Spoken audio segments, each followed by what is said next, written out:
Hello my dear friend, welcome to my investor. इस video में बात करेंगे वीबीएल स्टॉक के बारे में। वरुण बेवरेजेज लिमिटेड, इसमें हमें एक दिन में 4% का उछाल देखने को मिला। इसके पीछे का रीजन भी आपको समझाने की कोशिश करूंगा। और इस स्टॉक में जो गिरावट है, उस समय पे रिटेल इन्वेस्टर को लॉस हुआ या प्रॉफिट हुआ, जो नए इन्वेस्टर थे, वो भी हम समझाने की कोशिश करूंगा।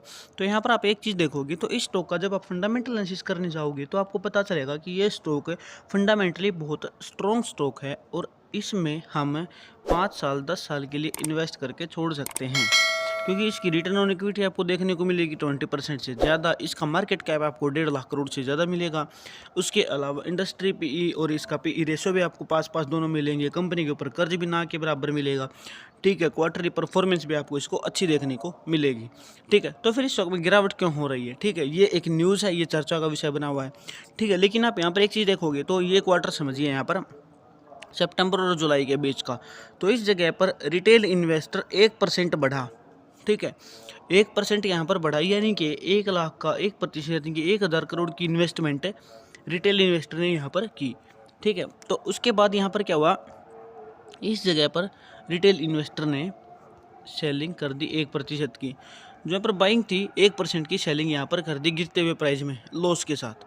ठीक है, हो सकता है जिन्होंने पहले प्रॉफिट बुक किया उन्होंने यहाँ पर सेलिंग की होगी, लेकिन इस जगह पर जब ये प्राइस गिर रहा था तो ये एक अपॉर्चुनिटी बन रही थी लॉन्ग टर्म के स्टॉक में एंट्री करने की। वहाँ पर रिटेल इन्वेस्टर ने सेलिंग की और इंस्टीट्यूशन ने अपनी होल्डिंग यहाँ पर बढ़ाई। और जैसे जैसे इंस्टीट्यूशंस गिरते प्राइस में एंट्री करता है तो यहाँ से प्राइस आगे जाके संभलने लग जाएगा। और अब इंस्टीट्यूशंस वेट कर रहा है कि कब ये प्राइस 381 तक आए, इस रेंज पर। ठीक है, इसको अगर मैं यहाँ पर मंथली टाइम फ्रेम में कन्वर्ट करता हूँ, तो मंथली टाइम फ्रेम में कन्वर्ट करने के बाद आप देखोगे तो यहाँ पर आपको दो स्ट्रॉन्ग यहाँ पर आपको रैली कैंडल्स दिखेंगी और बीच में बेस कैंडल्स दिखेंगी, यानी कि लगभग आपको लगेगा कि प्राइस इस रेंज तक आएगा 366 तक या फिर 381, जो कि मैंने आपको अभी अभी बताया। ठीक है, तो वीकली टाइम फ्रेम के अकॉर्डिंग पिछले 200 वीक की एवरेज पे जब प्राइस पहुंचेगा तो वहां पर स्ट्रॉन्ग बायर एक्टिवेट हो जाएंगे, स्ट्रॉन्ग बाइंग जोन है यहाँ पर। और यहाँ पर एक स्ट्रॉन्ग सपोर्ट भी बनेगा और यहाँ पर जो नए इन्वेस्टर हैं, इंस्टीट्यूशन, वो यहाँ पर बहुत बड़ी एंट्रीज अपनी डालेंगे और प्राइस यहाँ से फिर 566 का टारगेट आसानी से दे देगा।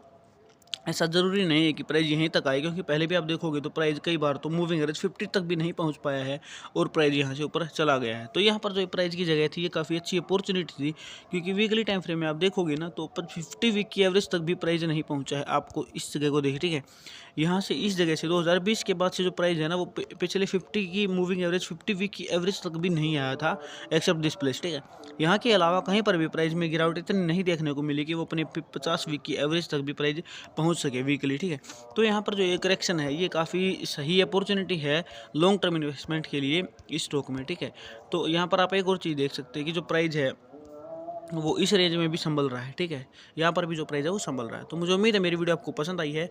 वीडियो पसंद है, वीडियो को लाइक करें और चैनल को सब्सक्राइब किए बिना ना जाए। Thank you very much.